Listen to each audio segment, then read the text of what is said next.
I am so sorry, बेइज्जत तो वो होता है जिसकी इज्जत हो। इनकी इज्जत ही सिर्फ ये है कि ये टेररिस्ट का एक गढ़ है, एक वो नर्सरी है जहां आप पैदा करते हैं और सारे काम उधर से ही करवाते हैं। ये टेरर स्टेट है, ये बार बार चीजें जो है वो पूरी दुनिया ने देखी है। जतिन, हबीबुल्लाह खान को लेकर क्या अपडेट मिल रहा है? कौन लोग थे, किन्होंने हमला किया, क्या जानकारी मिल रही है?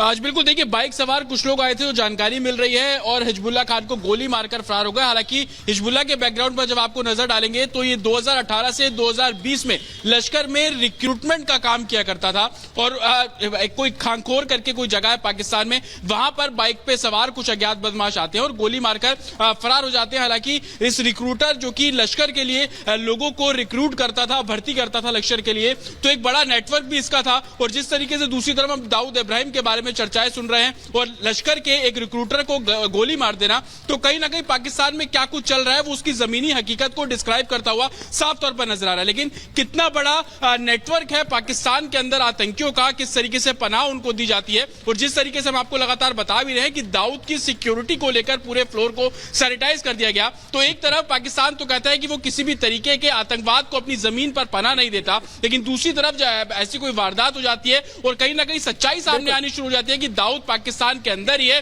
व्हाइट हाउस उसने प्रॉपर वहां पर बनाया हुआ था और वहां से उसको जहर दे दिया गया। जतिन, अहम जानकारी दे रहे हैं आप। दरअसल जो पूरे पाकिस्तान में हलचल बढ़ी हुई, सीधे रुख करते न्यूज रूम में अनामिका पांडे का। अनामिका, हलचल तो पाकिस्तान के साथ साथ तो हो ही रही है, लेकिन भारत की नजर इस पूरे मुद्दे पर होगी कि आखिर अब अगला कदम क्या होने वाला है, क्या इस पूरे मुद्दे को लेकर अपडेट आ रही है?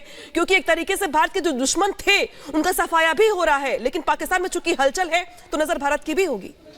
भारत की नजर भी है और भारत ये जानना भी चाहता है, क्योंकि लगातार हमने सवाल पूछते रहे हैं पाकिस्तान से, और केवल दाऊद इब्राहिम को लेकर ही नहीं बल्कि तमाम आतंकवादी संगठनों को लेकर भी, तमाम दूसरे आतंकियों को लेकर भी, हाफिज सईद को लेकर भी हम लगातार ये मांग करते रहे हैं कि पाकिस्तान की ओर से कोई कड़ा कदम उठाया जाना चाहिए। पाकिस्तान ने भले ही कर्नल सिंह ये कहा हो कि हाफिज सईद को हमने जेल में डाल दिया है, लेकिन इस पूरे मामले के बाद अब चीन भी एक्सपोज हो गया है, क्योंकि चीन लगातार आतंकवाद के मुद्दे पर यह कहता रहा है कि पाकिस्तान का इसमें कोई हाथ ही नहीं है। हाफिज सईद को लेकर वीटो का इस्तेमाल करता रहा है, या दूसरे आतंकवादी संगठन को या आतंकियों को इंटरनेशनल लेवल पे कैसे एक्सपोज किया जाए, इसमें भी चीन का बड़ा समर्थन रहा है पाकिस्तान को।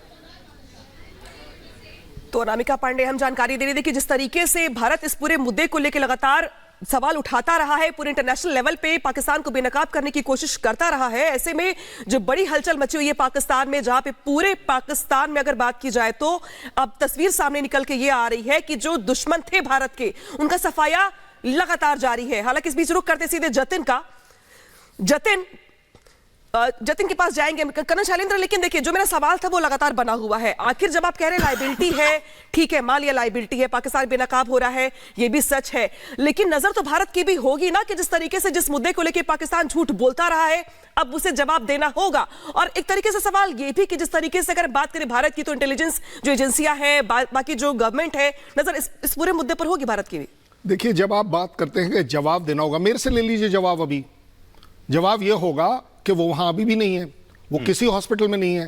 कंफर्मेशन तो कोई करेगा नहीं, ऑफिशियल कैसे कर देगा? उनका फॉरेन मिनिस्टर बोलेगा कि हाँ जी ये बंदा हमारे पास है। अभी भी इंतजार है ऑफिशियल होने का, कुछ लगता है गुंजाइश बची हुई? सवाल ही नहीं उठता, वो मरने का सिर्फ आएगा, वो भी उसकी फैमिली के पॉइंट ऑफ व्यू से, अदरवाइज इसके अलावा और कोई नहीं आएगा। ये प्राइवेट अफेयर हो जाएगा, ऐसा समझा जाएगा। सबसे बड़ी बात जो आप बात करें हबीबुल्लाह की, आपने जो बात करी है, हबीबुल्लाह ने ऐसा क्या अच्छा काम किया सिवाय रिक्रूटमेंट के? और रिक्रूटमेंट का मतलब है कि उसने उन सभी बच्चों को, नादान बच्चों को पाकिस्तान के, इस टेररिज्म के लिए रिक्रूट कर कर उसमें डाल दिया। आपको नहीं लगता कि अच्छा हुआ कि वो गया? पाकिस्तान के लिए बोल रहा हूं। अगर आज पाकिस्तान इस करवट को ले रहा है तो मुझे लगता है इंडिया उसे मदद करना चाहिए, जहां तक वो ना पहुंच पाए हमें पहुंचना चाहिए। आपने हाफिज सईद की बात करी, जो वो जेल में नहीं है, एक सेकंड लगाऊंगा, वो जेल में नहीं है। ये ऑफिशियल कंफर्मेशन पाकिस्तान के पैनलिस्ट ने दिया था कि वो जब 2-3 साल से जेल में है तो उसके बच्चे कैसे हो गए 2?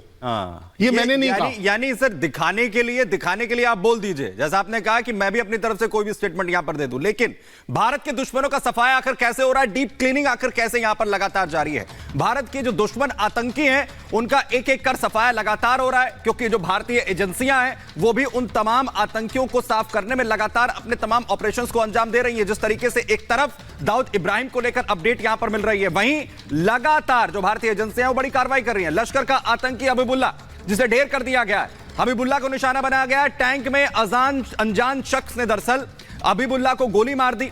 उधर पाकिस्तान में कई आतंकियों को अभी तक ढेर किया जा चुका है, वहां पर कई आतंकियों को ढेर किया गया। इसके अलावा एक महीने में 12 से ज्यादा आतंकियों को अभी तक मौत के घाट उतार दिया गया है। गुमनाम कातिल से पाकिस्तान में पूरी तरीके से खौफ मचा हुआ है। चारों तरफ आतंकी जो है वो बौखलाए हुए हैं, कैंप में कैद हो गए हैं। मोस्ट वांटेड आतंकी खुद को छिपाते घूम रहे हैं। ये हालात हो चुके हैं जहां पर एक के बाद एक कार्रवाई हो रही है और लगातार जो भारत के ये तमाम दुश्मन हैं, इनकी डीप क्लीनिंग लगातार एक के बाद एक यहां पर चल रही है। मैं कर्नल शैलेंद्र एक चीज और इसमें ऐड करना चाहूंगा, अगर आप इस पर थोड़ा सा बता सकें, क्या ये महज एक इत्तेफाक है कि अभी जो पूर्व प्रधानमंत्री हैं शरीफ पाकिस्तान के, वो ये कहते हैं कि हमें भारत के साथ रिश्ते सुधारने हैं, और दूसरी तरफ दाऊद इब्राहिम को जहर जो है वो दे दिया जाता है और चुनाव जो है बेहद करीब है, क्या इनका कोई कनेक्शन नजर आता है? तीनों का कनेक्शन गलत से आता है और गलत हमेशा से पाकिस्तान रहा है। इसका सबसे बड़ा कनेक्शन आप ये देख सकते हैं। देखिए, बात कर लेते हैं हम तीनों की विद प्रूफ बात कर लेते हैं। शरीफ ने क्या बोला था कि मुशर्रफ ने मेरे चाकू मारा है पीठ में, और उसने कभी ये नहीं बताया था कि हो रही है। अभी थोड़े दिन पहले उन्होंने खुद कंफर्म कर दिया कि इसकी खबर मुझे थी। तो आप अब बता दीजिए, ऐसे इंसान पर मैं कैसे भरोसा कर लूं कि ये सच्चाई का पैगंबर है। आपने दूसरी बात करी एक और कि ये एक के बाद एक भारत के दुश्मन हैं जिनका खात्मा किया जा रहा है। नहीं, ये ह्यूमैनिटी के दुश्मन है, ये इंटरनेशनल कम्युनिटी के दुश्मन है, और मैं सबसे नंबर 1 पर रखूंगा, ये पाकिस्तान के दुश्मन है।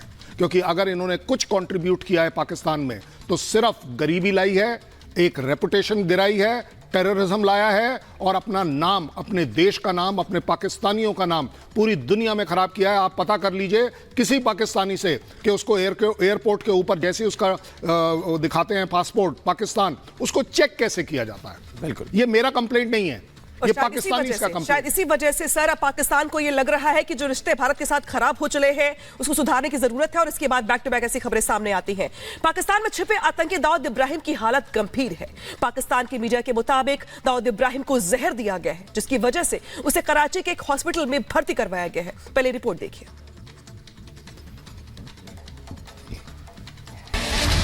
पाकिस्तान की मीडिया के हवाले से खबर आ रही है कि आतंकी दाऊद इब्राहिम की हालत गंभीर है। पाकिस्तानी मीडिया के मुताबिक उसे जहर दिया गया है, जिसकी वजह से उसकी हालत गंभीर बताई जा रही है। उसे कराची के एक अस्पताल में भर्ती कराया गया है। पुलिस सूत्रों के मुताबिक मामले पर मुंबई पुलिस भी नजर बनाए हुए है। मुंबई में दाऊद के रिश्तेदारों से इनपुट्स जुटाने की कोशिश की जा रही है। पाकिस्तानी मीडिया के मुताबिक जहां पर दाऊद को भर्ती कराया गया है, वहां सिर्फ दाऊद के परिवार वालों को ही जाने की अनुमति है। बताया जाता है कि वो इस समय कराची पाकिस्तान में रह रहा है, लेकिन पाकिस्तान सरकार इससे इनकार करती है।